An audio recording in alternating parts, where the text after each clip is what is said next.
지금 우리가 입고 있는 옷은 다 그 모양과 색 다르고 값도 메이커도 아마 다 다를 거예요.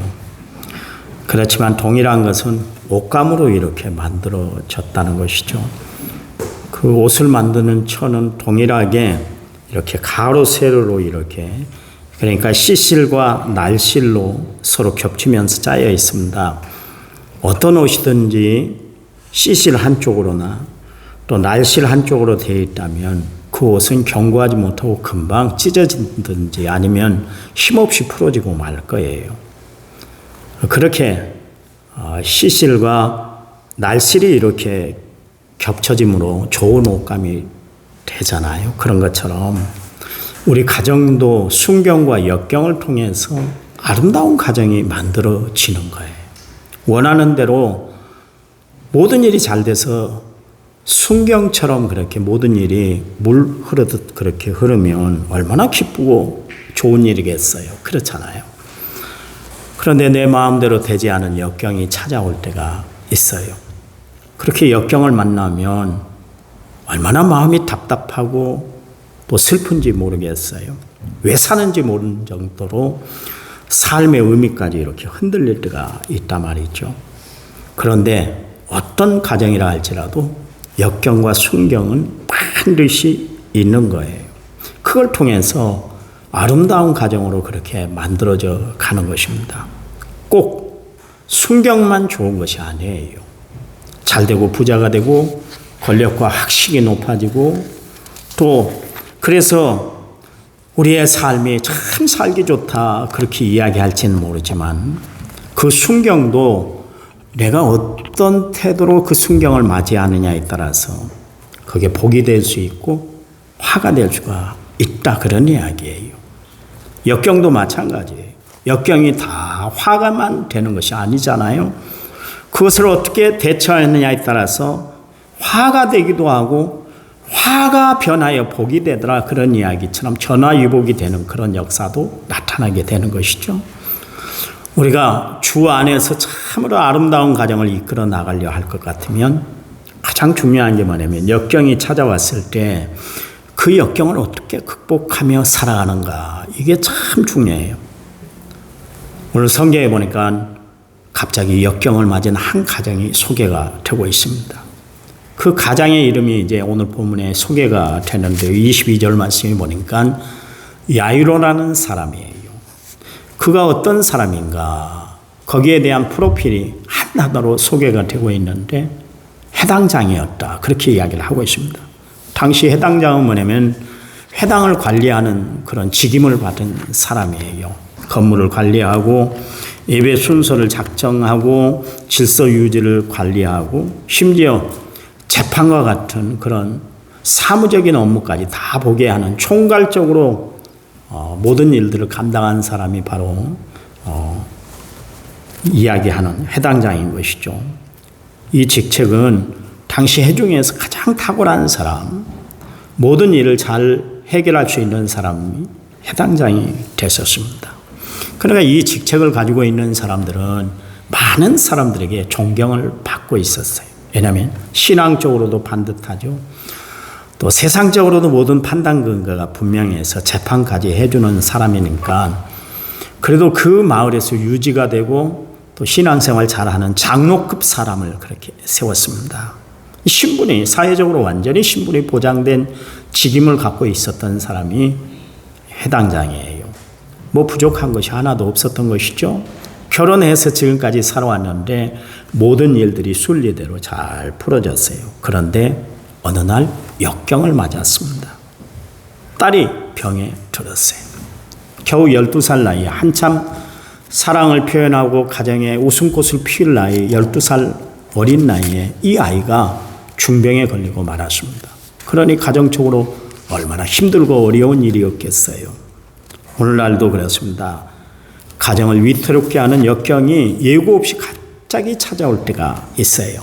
어느 날 갑자기 사고를 당하게 됩니다. 어느 날 갑자기 질병으로 입원해요. 어느 날 갑자기 회사가 잘못됩니다. 어느 날 갑자기 또 퇴출을 당합니다. 어느 날 갑자기 그렇게 행복하게 살았던 자녀가 문제를 일으키게 됩니다.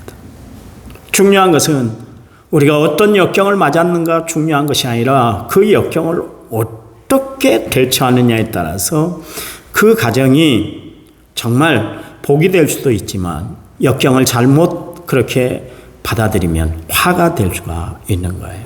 그런데 오늘 성경에 보니까 야이로는 이 역경을 잘 처리를 했어요.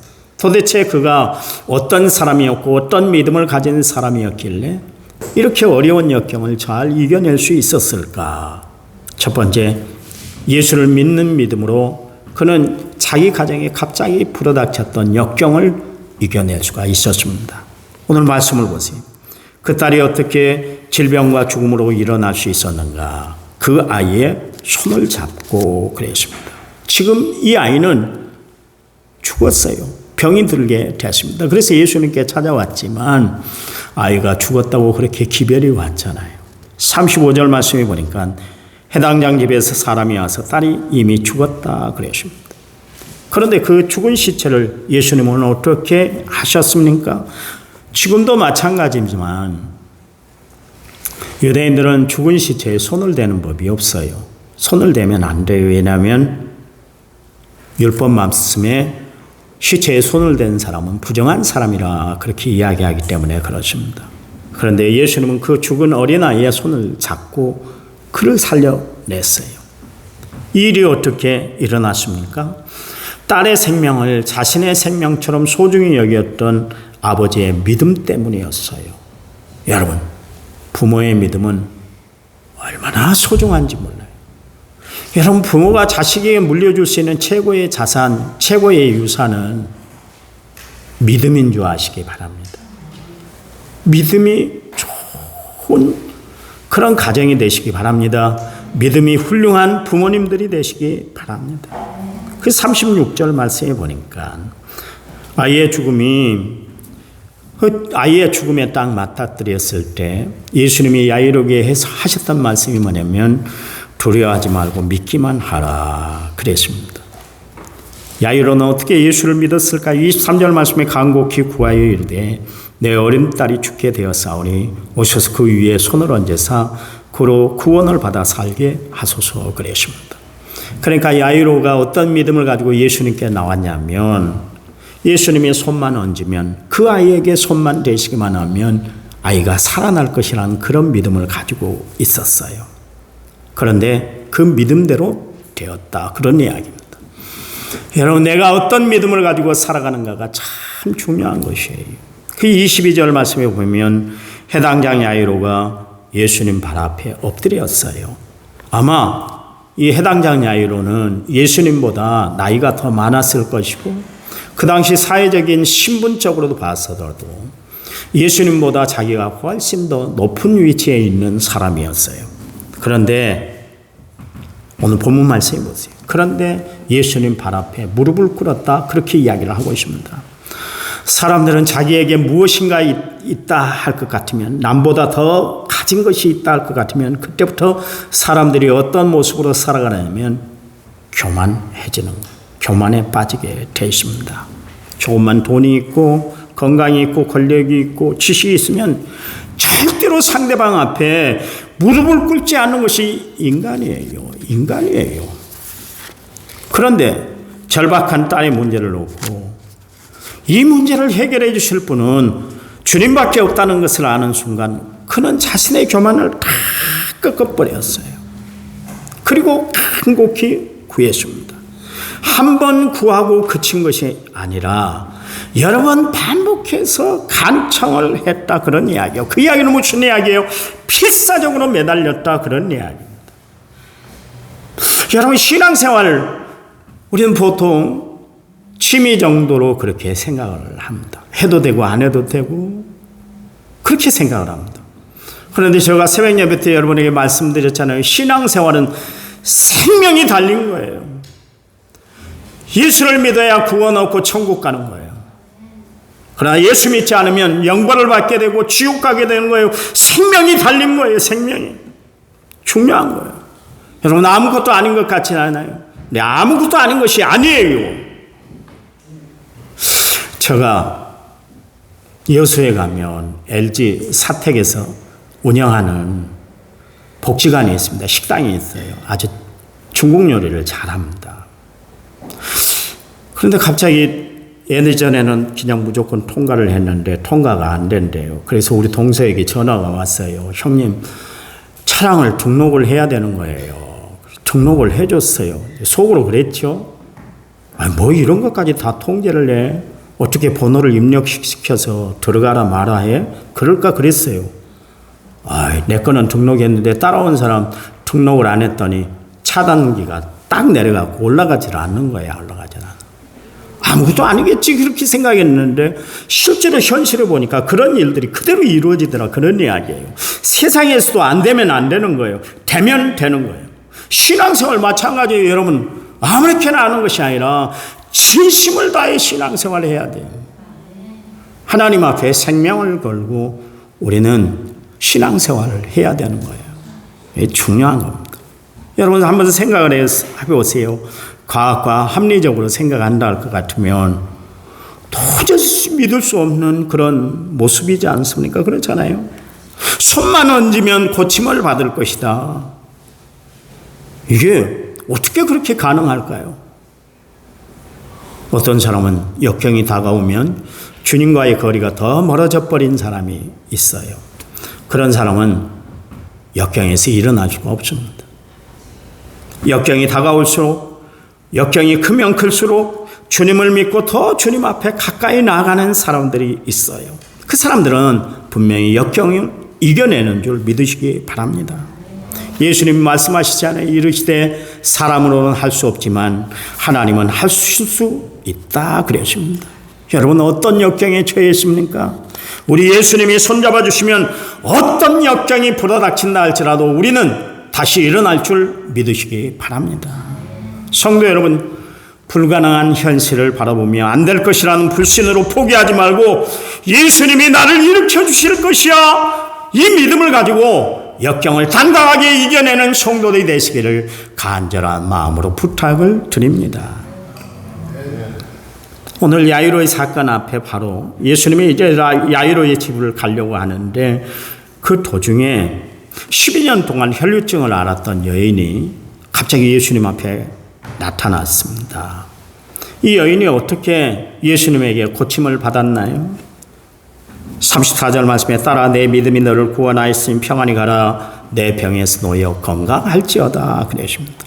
예수 믿는 믿음이 12년 혈류증을 앓았던 이 여인의 병이 고침을 받게 했다 그런 이야기입니다. 그녀의 어려운 문제, 인생의 어려운 문제가 해결이 됐어요. 여러분 12년 동안 잘 피가 흘러요. 얼마나 힘들겠어요. 얼마나 어려웠겠어요. 사람 앞에 나설 수 있습니까? 자기는 부정한 여인이니까. 유출병을 갖고 있는 사람은 이스라엘 사회에서 격리가 됐었어요. 그러니 얼마나 살아가기가 힘들고 어려웠겠어요. 그것도 1, 2년이 아니고 한두 해도 아니고 12년 동안 그런 생활을 했으니, 그리고 이 여인이 해볼 것은 다 해봤잖아요. 용하다는 의사는 다 찾아다녔는데 오히려 재산만 낭비하고 몸은 낫지를 않았다 그랬습니다. 그런데요, 예수님 앞에 나옴으로 말미암아 그 문제가 해결됐잖아요. 어떻게 해결받았어요? 예수님 옷자락에 손만 만져도 나을 것이다. 그 믿음을 가지고 예수님의 옷자락을 만졌어요. 옷도 아니에요. 술이에요. 술. 술이란 건 뭐냐면 옷 뒤에 매듭을 달아놓는 것입니다. 유대인들 보면 랍비들이 그런 옷을 입잖아요. 지금도 입습니다. 그 술에 살짝 닿았어요. 확 움켜진 것도 아니고 옷이 찢어지도록 움켜진 것도 아니고 자기 손으로 살짝 갖다 댔는데 그 시로 예수님이 말씀하신 그대로 병의 나음을 고침을 받았어요. 여러분, 그래요. 따라 믿음이 너를 구원하였으니 평안히 가라 내 병에서 놓여 건강할지어다. 이 말씀이 오늘 예배드리는 저와 여러분에게 임하는 하나님의 거룩한 말씀, 은혜로운 말씀, 축복된 말씀이 되기를 간절한 마음으로 부탁을 드립니다. 두 번째, 우리는 불신을 조장하는 사람의 말이 아니라 믿음을 주시는 하나님의 말씀을 붙잡고 역경을 딛고 우리는 일어서야만 하는 거예요. 여러분, 역경을 만났을 때 믿음으로 역경을 짓고 일어나는데 가장 방해되는 것이 뭐냐면 믿지 않는 사람들의 말이에요. 믿지 않는 사람들은 부정적인 말을 합니다. 소극적인 말을 합니다. 비판적인 말을 합니다. 교회 안에서도 그럴 수 있어요. 어떤 사람이 그렇던가요? 믿음이 없는 사람들이 그런 이야기를 하는 거예요. 진짜 믿는 사람들은 하나님이 역사하실 것을 알아요. 하나님이 역사하실 것을 믿어요. 그래요. 특별히 하나님의 존재를 부정하는 사람들의 말이나 글이나 사상에 사람들이 현혹될 때 하나님을 믿지를 않는 거예요. 우주는 우연히 만들어졌어. 인간은 진화를 통해서 지금의 인간이 된 거야. 그러니 하나님을 믿지 않기로 한 그런 사람들의 글이나 말을 계속 들으면 하나님이 하시는 일들이 다 신뢰가 깨지고요. 결국 예수님과 멀어지게 되는 것입니다. 만들어진 신, 이기적인 유전자 같은 책을 써서 무신론 종교의 전도자로 활동을 했던 리차드 도킨스라는 사람이 있는데 이 사람은 어렸을 때는 교회를 잘 나갔어요. 그런데 그 사람이 러셀의 나는 왜 기독교인이 아닌가 그 책을 읽더니 나는 예수 안 믿을 거야. 나는 하나님을 신뢰하지 않을 거야. 그렇게 자기 자신을 결심을 하고 말하십니다.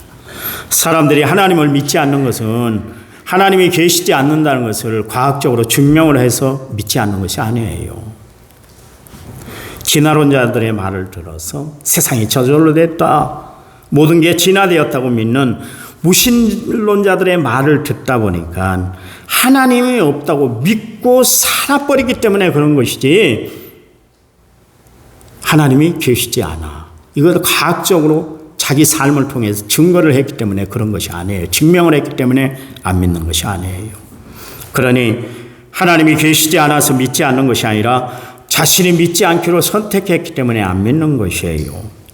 여러분 한번 생각을 해보세요. 모든 것에는 원제작자가 있다. 제가 그렇게 이야기를 했잖아요. 이 세상에 모든 것이 우연히 만들어진 것, 우연히 생겨나는 것이 아무것도 없어요. 교회 하단에 오늘도 우리 집사님하고 저 물을 주는데요. 호박을 분명히 캐냈거든요. 며칠 전에.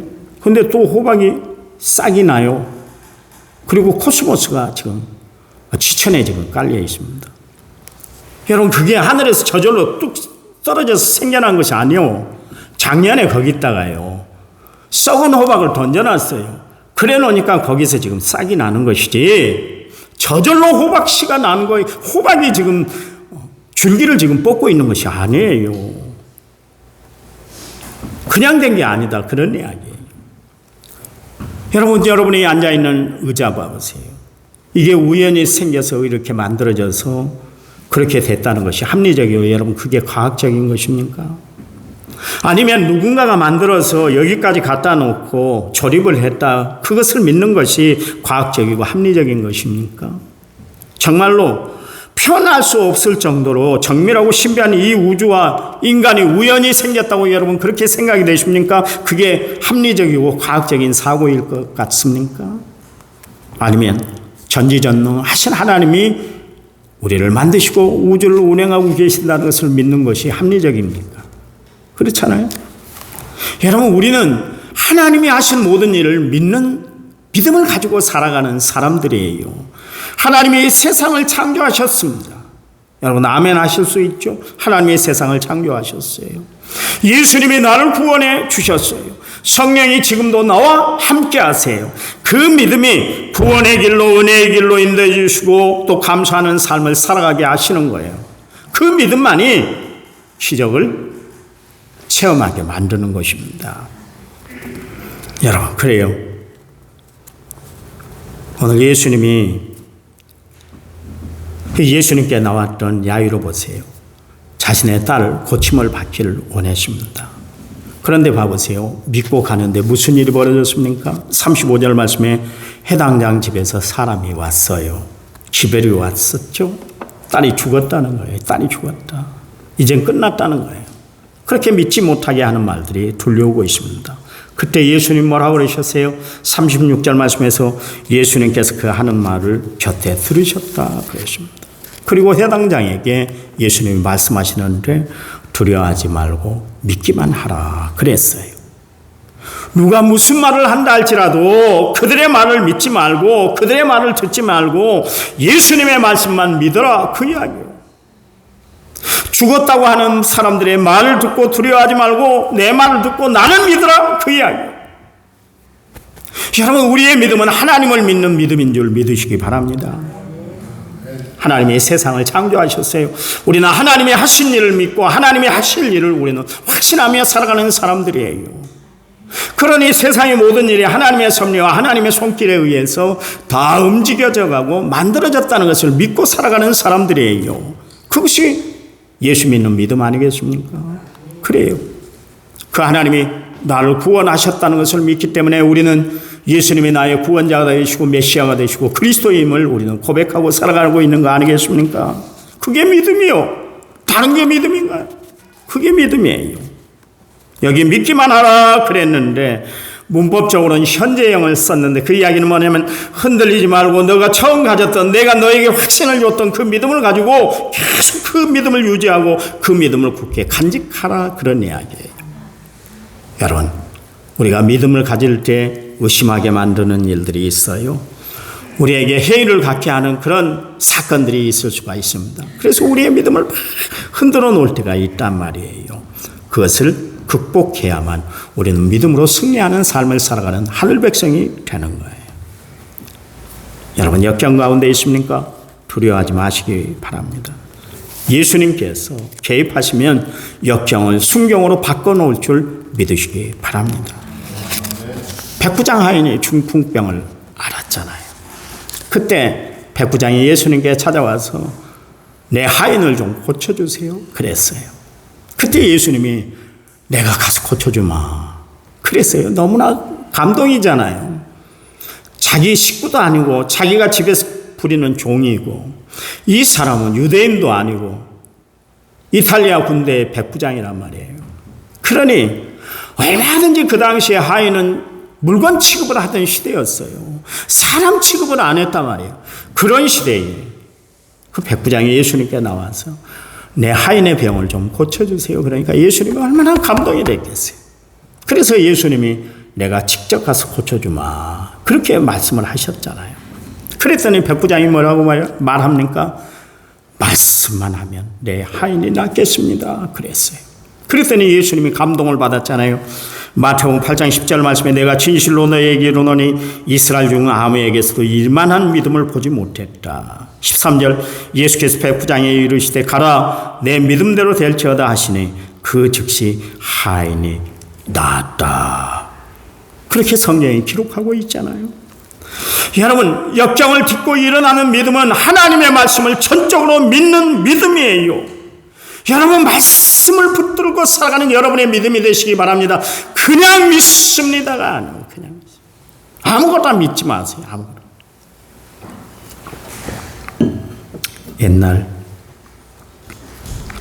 부목사님들은 왜 그렇게 성경에 없는 이야기들을 많이 했는지 모르겠어요. 그래도 그때는 성도들이 너무나 순진해가지고 무슨 말을 해도 다 아멘 했어요. 심지어 어떤 부흥목사님은 신학대학 부흥회를 왔는데 학생들에게 지금부터 나를 따라서 그래요. 자기야 손을 들면 아멘, 손 내리면 아멘 하래요. 1시간 끝나고 대자보에 있다가 적었어요. 어떻게 자기가 신도 아닌데 손을 들면 아멘, 손 내리면 아멘을 시키냐고. 우리는 다음 집회에 절대로 참여하지 않을 것이라고 대자보에다가 큰 글씨로 썼어요. 누가 썼나요? 김문일 목사가 그랬습니다. 안 간다고 그랬어요. 안 간다. 우리 보이콧하자. 아무리 부흥회고 선배가 말씀을 전한다 할지라도 어떻게 손 올리면 아멘이고 손 내리면 아멘하냐. 이런 것은 부흥사도 아니다. 그것도 신학대학, 거룩한 신학대학 와서 학생들을 그렇게 교육을 시킬 수 있어? 그런 목사님도 계셨어요. 그런데 은혜는 끼칩니다. 어떻게 손 올리면 아멘이고 손 내리면 아멘이고. 훈련을 시킨다는 의미에서 그렇게 하지만 그런 거 하면 안 되잖아요. 요즘 교인들을 봐보세요. 일부 교인들 보면 목사가 욕을 해도 아멘 하더라고요. 아멘, 아멘, 아멘. 개새끼, 소새끼 해도 아멘이요. 어떻게 그래요, 어떻게. 정말 우리가 바른 믿음을 가지고 살아야 돼요. 바른 믿음을 가지고 신앙생활을 해야 돼요. 믿음은 들으면서 알고 들으면 하나님의 말씀으로 말미암는다 그랬잖아요. 보면 40절을 보세요. 거기 예수님이 뭐라고 그랬냐면 믿지 않은 사람들은 기적의 현장에 동참시키지 않았어요. 다 내보냈어요. 왜냐하면 방해되는 요소가 있으면 안 되니까 다 몰아냈어요. 그러고 나서 예수님이 죽은 시체를 향해서 뭐라고 그래요? 달리 닦고 그랬어요. 내가 말하느니 소녀야 일어나라. 히브리어로 달리 타쿰 그랬습니다. 달리타라는 것이 소녀라는 것이고 쿰이라는 것이 일어나라 그런 뜻이에요. 그 말씀대로 달리타쿰 하니까 그 아이가 일어나 산 사람이 된 줄 믿으시기 바랍니다. 지금 이 소녀는 죽은 사람이 아니에요. 90살이 다 돼서 이제 곧 죽음을 앞두고 있는 그런 소녀가 아니에요. 한참 자라야 할 나이고 이 세상에서 할 일이 많은 그런 나이에 있는 아이였어요. 12살에 죽기에는 너무나 아깝고 마음이 아픈 일이었어요. 그 나이에 죽음이라는 것은 전혀 어울리지 않는 그런 현실이었습니다. 그래서 주님이 일어나야 하기 때문에, 그가 살아나야 하기 때문에, 죽음을 딛고 일어서야 하기 때문에 달리 닦음 그랬어요. 한계 상황을 극복하고 일어나라 그런 이야기예요. 여러분, 우리에게 고난이 닥쳐온다 할지라도 우리는 결코 포기해서는 안 될 줄 믿으시기 바랍니다. 우뚝 서서 우리는 다시 일어나야 할 사람이에요. 여러분의 가정이 오늘 달리다고 하는 가정이 되시기 바랍니다. 하나님의 교회가 일어서야 되고, 여러분의 직장이, 여러분의 기업이, 여러분의 사업자가, 그리고 여러분의 자녀들이, 그리고 이 나라가 다시 일어나야 할 줄 믿습니다. 달리다고 해야 돼요. 지금 잘 때가 아니에요. 간 속에 누워 있을 때가 아니에요. 우리는 하나님의 말씀을 붙들고 일어서야 돼요. 여러분, 우리 하나님께서 로뎀나무 아래 저 부엘세바 로뎀나무에 가려서 죽기로 그렇게 작정했던 엘리야, 하나님이 천사를 보내 그를 만지시면서 했던 말이 뭐냐면 그에게 떡과 물을 주면서 엘리야야 일어나라 먹으라 그랬어요. 주의 일을 하다가 영적인 기갈과 공고함으로 힘을 잃어버린 사람이 생명의 떡과 예수를 먹고 일어서야 합니다. 세상을 향하여 말씀을 전하다가 지쳐있는 이사야에게 예수님, 하나님이 하신 말씀이 뭐냐면 일어나라 빛을 발하라 말씀하셨어요. 예수님은 베데스다 연못에서 38년 동안 그렇게 병을 안고 살았던 그 병자에게 일어나 내 자리를 들고 걸어가라 그렇게 말씀하셨어요. 해도 안 된다고 여러분 절망하지 마시고 일어나라는 말씀 그대로 믿고 붙들고 하나님의 말씀을 붙들고 일어난 역사가 여러분 삶 가운데 있으시기를 간절한 마음으로 부탁을 드립니다. 베드로와 요한이 성전으로 기도하러 가다가 민문 앞에 앉아서 구걸하고 있던 안진뱅이에게 나사렛 예수의 이름으로 명하노니 일어나 걸으라 말씀했어요. 예수님이 로마 군병들에게 붙잡혀갈 때, 그때 그 잡으러 온 그때의 제자들을 깨우면서 그런 이야기를 하셨잖아요. 일어나라 함께 가자 그랬습니다. 여러분, 역경 앞에 망설이지 마시고 말씀 붙들고 일어나서 담대하게 주님과 함께 걸어가시는 여러분의 삶이 되시기를 바랍니다. 어떤 상황에서도 말씀을 우리가 붙들면 분명히 일어나게 되는 줄 믿으시기 바랍니다. 왜냐하면 하나님은 말씀으로 세상을 창조하셨기 때문에 그렇습니다. 말씀 한마디로 무에서 유를 만드신 바라가 되시는 하나님이세요. 여러분, 하나님께서 오늘 우리에게 입술의 권세를 주셔서 우리가 선포한 대로 다 이루어지도록 하나님이 역사하는 줄 믿으시기 바랍니다. 여러분 삶 가운데 하나님의 말씀대로 이루어지는 역사가 일어나도록 하나님이 여러분의 삶을 축복해 줄 줄 믿으시기 바랍니다. 세 번째, 우리는 역경을 끝이 아니라 과정이라는 믿음으로 역경을 딛고 일어나서 하나님께 영광을 돌려야 돼요. 여러분, 예수님은 해당장 야이로에게 다가온 역경을 어떻게 해석해 주셨어요? 거기 보니까 이미 아이가 죽었다고 사람들이 심히 통곡하고 난리가 났습니다. 39절 말씀에 너희가 어찌하여 떠들며 우느냐? 이 아이가 죽은 것이 아니라 잔다 그랬습니다. 예수님은 죽음을 잠으로 그렇게 말해주고 있습니다. 여러분, 인생 살아가면서 가장 큰 역경이 뭐냐면 죽음이에요. 그런데요, 하나님은 죽음을 끝이 아니라 잠이다, 잠을 자는 과정이다, 그렇게 설명을 하고 계시잖아요. 여러분, 우리가 역경을 끝이라고 생각한다 것 같으면 우리는 다시 일어날 수가 없는 거예요. 그러나 과정으로 보면 어떤 역경이 내게 닥친다 할지라도 우리는 극복하고 일어나게 되는 줄 아시기 바랍니다. 역경을 끝으로 보는 사람들을, 그 사람들의 모습을 보세요. 40절 말씀에 예수님이 그렇게 행동하니까 비웃었다 그랬잖아요. 38절 말씀에 보니까 그 아이가 죽은 것에 대해서 애통하며 울며 통곡했다 그랬습니다. 그러나 역경을 과정으로 보신 예수님은 어떻게 말씀하고 있습니까? 달리다 꿈 하면서 그 아이가 잠에서 깨어나도록 하나님이 역사하셨어요. 죽으면서 일으켜 주셨어요. 여러분, 지금 과정, 내가 힘들고 어렵고 복잡한 거, 그거 과정일 뿐이에요. 끝이 아니에요. 여러분, 우리가 지금 당하고 있는 이 어려움들이 과정이라고 생각하는 사람은 다시 일어날 수가 있어요. 왜냐하면 그것으로 끝나버리는 것이 아니기 때문에 그렇습니다. 여러분, 하나님을 믿는 여러분, 예수를 신뢰하고 살아가는 여러분, 성령과 동행하며 살아가는 여러분, 역경을 딛고 일어설 사람들이 바로 나와 여러분인 줄 믿으시기 바랍니다. 어떤 면에서 볼 때 역경은 하나님이 우리에게 주시는 또 다른 선물이에요. 왜냐하면 역경을 당함으로 말미암아 우리가 겸손해지게 되잖아요. 하나님의 은혜를 깊이 깨닫게 되잖아요. 하나님 말씀 앞에서 우리 자신을 발견하게 되잖아요. 역경을 통해서 우리는 예수님 앞에 나오게 되지 않습니까? 그래서 역경은 사람을 지혜롭게 만들고요, 역경은 사람을 강하게 만드는 거예요. 그래서 하나님은 하나님의 사람들을 만드실 때, 하나님의 사람들로 만드실 때 때때로 역경을 사용해요. 여러분, 모세를 보세요. 40년 동안 역경의 과정이 있었습니다. 요셉을 보세요. 인신매매를 당했습니다.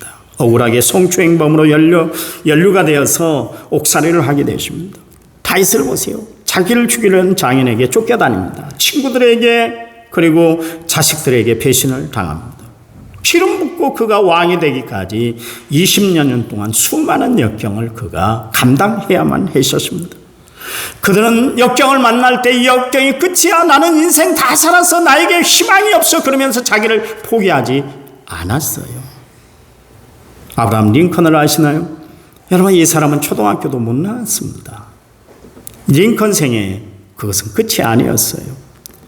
시골에서 잡화점을 했는데 경영하다가 파산을 해서 그 빚을 갚는 데만 15년을 보냈어요. 링컨의 생에 그거는 과정일 뿐이었습니다. 하원 선거에서 2번이나 낙선했고 상원 선거에서 2번이나 낙선했습니다. 만약 그것이 끝이었다고 생각했다면 링컨은 대통령이 되지 못했을 거예요. 그가 믿음으로 역경을 극복해 지금도 많은 사람들에게 하나님이 살아계신다는 것을 간증을 했던 사람, 간증거리가 된 사람이 바로 링컨 아닙니까?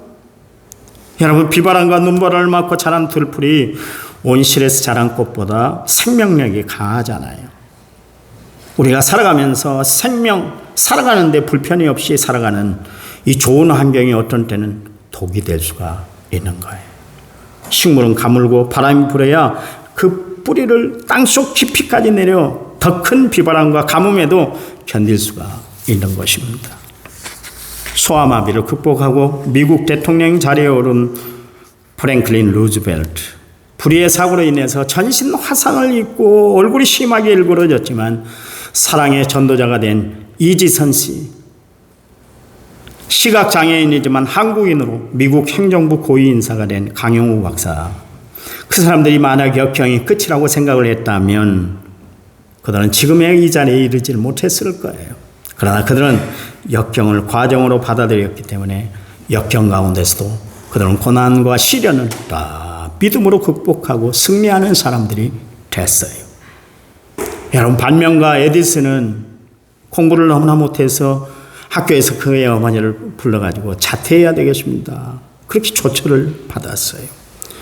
영국의 처칠이라는 수상은 초등학교 졸업할 때까지 지지나들 특수반에서 그가 속해 있었다고 합니다.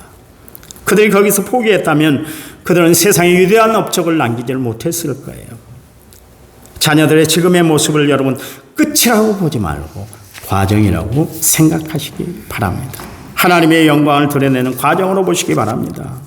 자, 여기 보니까 소녀가 일어나서 걸으니까 어떤 일이 벌어졌어요? 42절 말씀에 크게 놀라고 놀라더라 그랬습니다. 놀란 정도가 아니에요. 황홀경에 빠져서 정신을 못 차릴 정도로 그렇게 놀라운 일들이 벌어졌다고 사람들이 그렇게 칭송을 했어요. 이 사람들이 어떤 사람들이었어요? 38절 말씀에 울며 통곡하며 헌화했던 사람들, 40절 말씀에 예수님이 잔다 그러니까 비웃던 사람들이었어요. 그러나 그 소녀가 살아나니까 예수님의 기적적인 역사가 현장에서 베풀어지니까 그들은 결국 황홀경에 빠지고 말았더라 그런 이야기입니다. 여러분, 야이로의 가정처럼 우리가 어떤 역경이 다가온다 할지라도 믿음을 통해서 죽음의 자리에서 일어나는 주인공이 돼서 세상의 간증거리가 되는 삶을 살아가는 성도들이 되시기를 간절한 마음으로 부탁을 드립니다.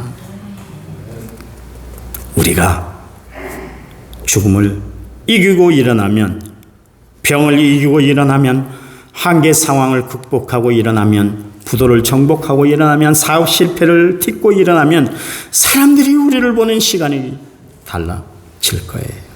아니, 어떻게 그것을 이겨낼 수 있었어? 아니, 불가능할 줄 알았는데 어떻게 그렇게 이겨냈네? 이야, 그 교회 사람들은 힘도 하나도 없는 사람들인데 어떻게 그 교회가 그렇게 이루어졌지? 이런 소리가 들려와야 돼요. 여러분, 안전병과 같은 인생, 중풍병자와 같은 인생, 소경과 같은 인생, 여러분, 내가 그런 삶을 살고 있다 할지라도 절망의 자리에 앉아 포기하지 말고 힘주시고 다시 일으켜 세워주시는 하나님 때문에 모든 어려움을 극복하고 이겨내서 승리의 삶을 살아가는 믿음의 성도들이 되시기를 간절한 마음으로 부탁을 드립니다. 어려우세요? 힘드세요? 하나님이 왜 어려움을 주실까요? 이겨내라고. 한국이 어렵습니다. 어렵다 그래요. 우리 삶은 여전히 좋은데도 불구하고 정치하는 사람들은 어렵다고 합니다. 그래서 어려운 줄 알아요. 힘들다 그래요. 다 힘들다고. 대통령 때문에 온 나라가 시끄럽습니다. 왜 이런 어려움을 주실까요? 왜 경제적인 고통을 갑자기 당하게 할까요? 한국교회, 하나님이 주신 경고의 메시지, 기도하라는 거예요. 기도하라는 거예요. 그 많던 기도팀들이, 그 많이 기도하던 기도의 집회들이 싹 없어졌어요. 요즘 저도 코로나 때문에 기도원을 못 가고 있습니다만 우리도 얼마나 곡성까지 1년에 몇 번씩 왔다 갔다 했어요. 지금 안 가잖아요. 안 가잖아요. 그것은 기도하지 않는다. 요즘 기도원들 다 뭉거러져 안 갔어요. 기도 안 해요. 기도 안 해요. 너무 안 해요. 그러니까 하나님이 한국교회에 사인을 보내는 거예요. 기도하라. 한국교회 다시 일어나기 위해서는 여러분, 한국 사회가 사는 길은 한국교회가 사는 길이에요. 살아야 되는 거예요. 그래야 한국이 살아나는 줄 믿으시기 바랍니다. 우리가 기도해야 돼요. 대통령 누가 뽑았어요? 우리가 뽑았으니까 우리가 책임져야 될 거 아니겠어요? 정신 차리도록 우리가 기도해 줘야 될 거 아니겠어요? 그렇잖아요. 정치하는 사람들 매일 당리당략으로 싸우기만 하는데 정신 차리라고 기도해야 되는 거예요. 우리 자녀들 어떻게 책임지겠어요? 잘 사는 것 같잖아요. 아니요. 그들이 우리의 기도 때문에 살고 있다는 것을 알아 더 많이 기도하는 성도들이 되시기 바랍니다. 여러분의 기도가 달리 다움이 될 줄 믿습니다. 하나님, 감사합니다. 우리에게 주신 하나님의 은혜, 하나님의 사랑, 하나님의 역사를 다시 한번 생각합니다. 우리의 삶이 주님 앞에서 다시 일어나는 역사가 있도록 도와주시고 우리의 신앙이 달리다고 하는 신앙이 되어서 깨어 일어나는 심령들이 되도록 도와주시옵소서. 우리를 통해서 남원이 붕괴게 하시고 우리를 통해서 나라가 바로 세워지도록 하나님 역사해 주시옵소서. 주님 함께하며 은혜 주시니 감사합니다. 이제는 길이요 진리요 생명 되신 우리 주 예수 그리스도의 은혜와 하나님 아버지의 지극하신 사랑과 성령님 위로교통의 충만한 역사가 오늘 말씀을 받은 모든 성도들 위해 이제부터 영원토록 함께 하시기를 간절히 축원하옵나이다. 아멘.